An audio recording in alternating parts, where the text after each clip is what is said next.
Pernah nggak sih teman-teman terpikir kalau kebiasaan sepele yang kita anggap biasa setiap hari sebenarnya lagi memaksa organ dalam kita bekerja terlalu keras sampai beresiko rusak secara perlahan?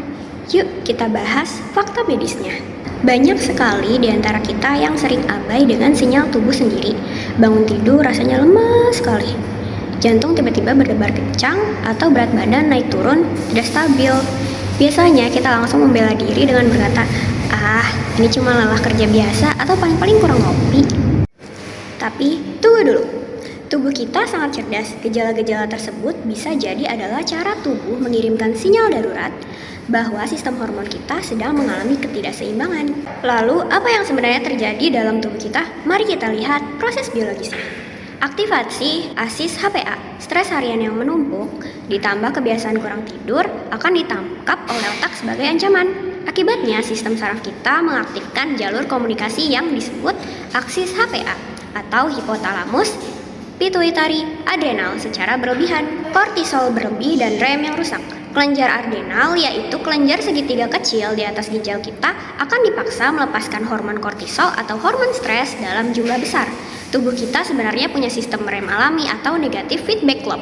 Tapi jika stres terjadi terus-menerus, sistem rem ini bisa rusak. Kekacauan insulin dan diabetes. Ketika sistem remnya rusak, hormon kortisol yang tinggi akan menghambat kerja insulin. Ini adalah awal mula terjadinya resistensi insulin yang memicu diabetes mellitus tipe 2 di usia muda.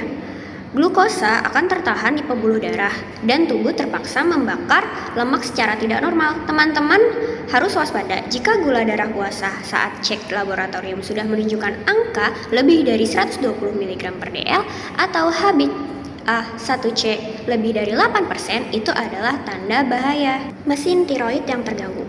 Selain diabetes, mesin metabolisme tubuh kita yaitu kelenjar tiroid juga bisa ikut terganggu. Jika hormon tiroidnya berlebih atau hipertiroid, kita akan merasa cemas, tangan gemetar atau tremor, dan berat badan turun drastis. Sebaliknya, jika kekurangan atau hipotiroid, kita akan merasa lelah ekstrim, mengantuk terus, dan berat badan melonjak tanpa sebab. Gangguan reproduksi wanita.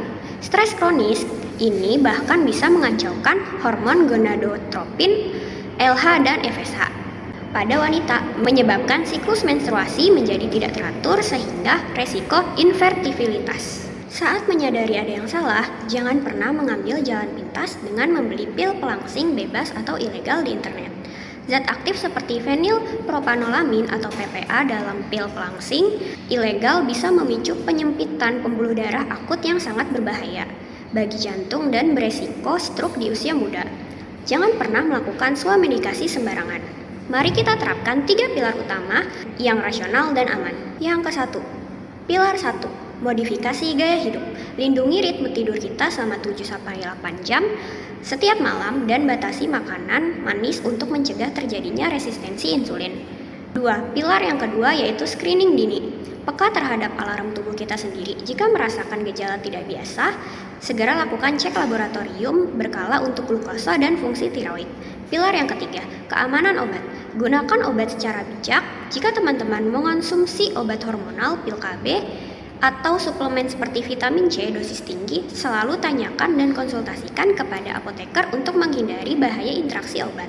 Kopi mungkin bisa menemani liburan kita malam ini, tapi kopi tidak akan pernah bisa menggantikan kesehatan sistem hormon kita yang berharga. Yuk mulai hari ini kita ambil kendali atas tubuh kita sendiri dan orang-orang terdekatmu. Mari kita jaga kesehatan bersama.